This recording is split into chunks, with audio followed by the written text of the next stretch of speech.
Bonjour, à la une de la Tribune des Travailleurs cette semaine, comme en 2019 et 2023, ils nous refont le coût du déficit pour livrer nos retraites aux spéculateurs. Et je commencerai par l'édito intitulé « Pour financer la guerre, ce sera désormais nos limites ». Vance, il est vice-président des États-Unis et il était le 14 février à Munich pour une conférence sur la question de l'Ukraine. Il a annoncé l'ouverture de discussions avec Poutine pour passer un accord sur l'Ukraine en excluant d'emblée les États européens des négociations. Les choses sont claires pour eux, pour Vance, pour Trump. Les États européens doivent désormais supporter seuls le fardeau de la guerre en Ukraine puisque, on le sait, Trump a d'autres préoccupations. Il veut, comme il le dit lui-même, passer à autre chose et notamment passer à la question de la Chine. Alors, 3 jours plus tard, Macron s'est exécuté. Il a convoqué en urgence un sommet européen à l'Élysée. Et qu'ont-ils décidé? Eh bien, vous savez, cette fameuse règle des 3% qu'on nous disait absolument indestructible, qui a permis de mettre en place une politique d'austérité qui a détruit tous les services publics, enfin, qui vise à détruire tous les services publics. Eh bien, cette règle, désormais, ne s'applique plus pour l'armement, pour les dépenses d'armement. Donc c'est open bar, puisqu'il n'y a plus de règles, eh bien on peut dépenser tout ce qu'on veut pour continuer à armer l'Ukraine. Alors évidemment cela a un prix, car qui va payer les drones, les missiles, les équipements? Eh bien ce sont les travailleurs et leurs familles, et pour ce faire tout doit être passé à la moulinette, les retraites, l'école, les hôpitaux, enfin tous les services publics. Justement, nous consacrons les pages 2 et 3 à la question des retraites. D'abord, pour démentir ce qui est raconté sur le prétendu déficit du régime des retraites.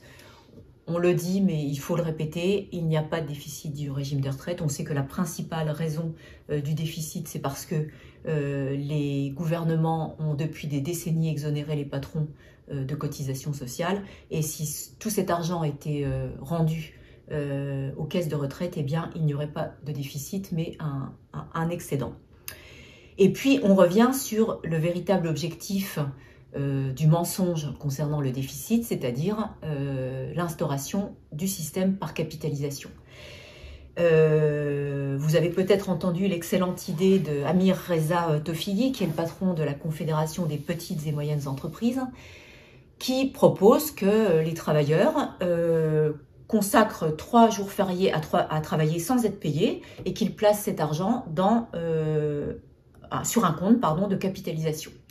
Tout le monde est d'accord au gouvernement, Attal, Darmanin, Retailleau, tous ont expliqué que c'était bien de mettre au moins une dose de capitalisation dans le système de retraite.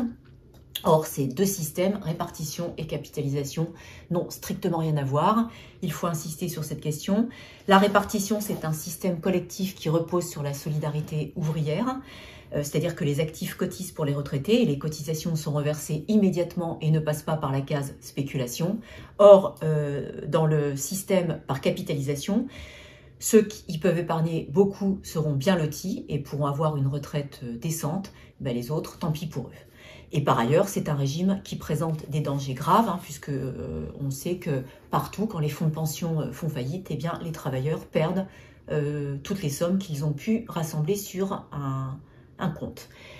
Alors, dans ces conditions, les travailleurs sont fondés à dire aux dirigeants de leurs syndicats « Rien ne justifie que vous continuiez à participer à un conclave sur les retraites convoqué par le Premier ministre pour financer en fait la guerre et les profits capitalistes. » Et nous revenons sur cette question, notamment en page 3, avec une lettre des 2 initiateurs de l'appel des 1200 maintenant, 300 au point de départ, 1200 syndicalistes qui disent qu'il faut l'action commune, qu'il faut l'unité pour l'abrogation de la réforme des retraites. Et nous publions également une première réunion de signataires de Paris qui s'est tenue le 13 février en page 3. Et les travailleurs sont aussi fondés à dire aux eurodéputés de gauche que rien ne justifie le vote des crédits de guerre, comme ils le font depuis maintenant des années, puisque les eurodéputés de gauche ont voté les crédits de guerre pour l'Ukraine.